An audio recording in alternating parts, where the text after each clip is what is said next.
Assalamualaikum warahmatullahi wabarakatuh. Perkenalkan, nama saya Ayu Lestari dengan NIM A1A123033. Saya dari kelompok 1.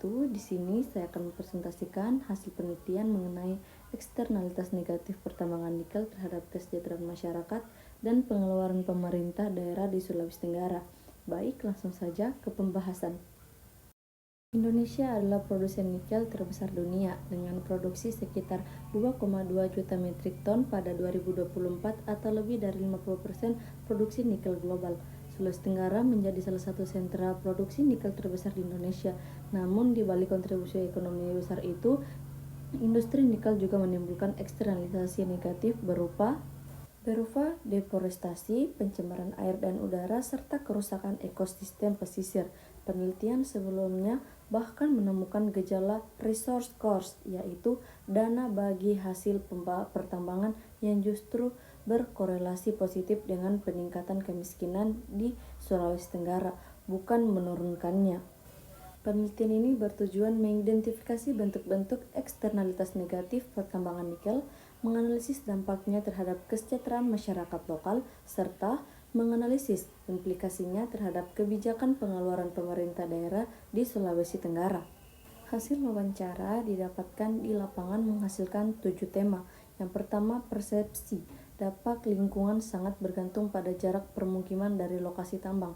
Warga di radius sekitar 3 km menilai dampak minimal, sedangkan warga yang lebih dekat merasakan dampak signifikan berupa pencemaran udara dan air. Yang kedua, seluruh informan mengakui manfaat ekonomi nyata berupa lapangan kerja dan peningkatan pendapatan. Namun hal ini berdampingan dengan risiko kesehatan pernapasan akibat debu dan polusi industri. Yang ketiga, tidak ditemukan migrasi paksa, justru terjadi migrasi masuk, yaitu immigration, karena banyak pendatang mencari kerja. Yang keempat, mekanisme kompensasi masih terbatas dan tidak merata. Umumnya hanya berlaku untuk karyawan, sementara masyarakat sipil di luar itu belum memiliki skema kompensasi yang jelas.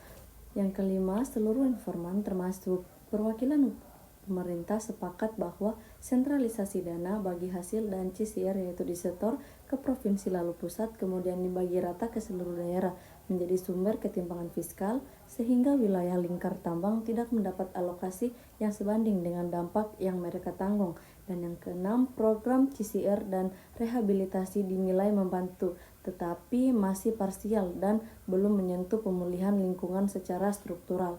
Yang ketujuh, informan mengusulkan kebijakan baru berupa penguatan pengawasan di radius permukaan terdekat, skema ecological fiscal transfer atau transfer fiskal berbasis kinerja lingkungan, serta pengelolaan limbah B3 yang lebih bertanggung jawab.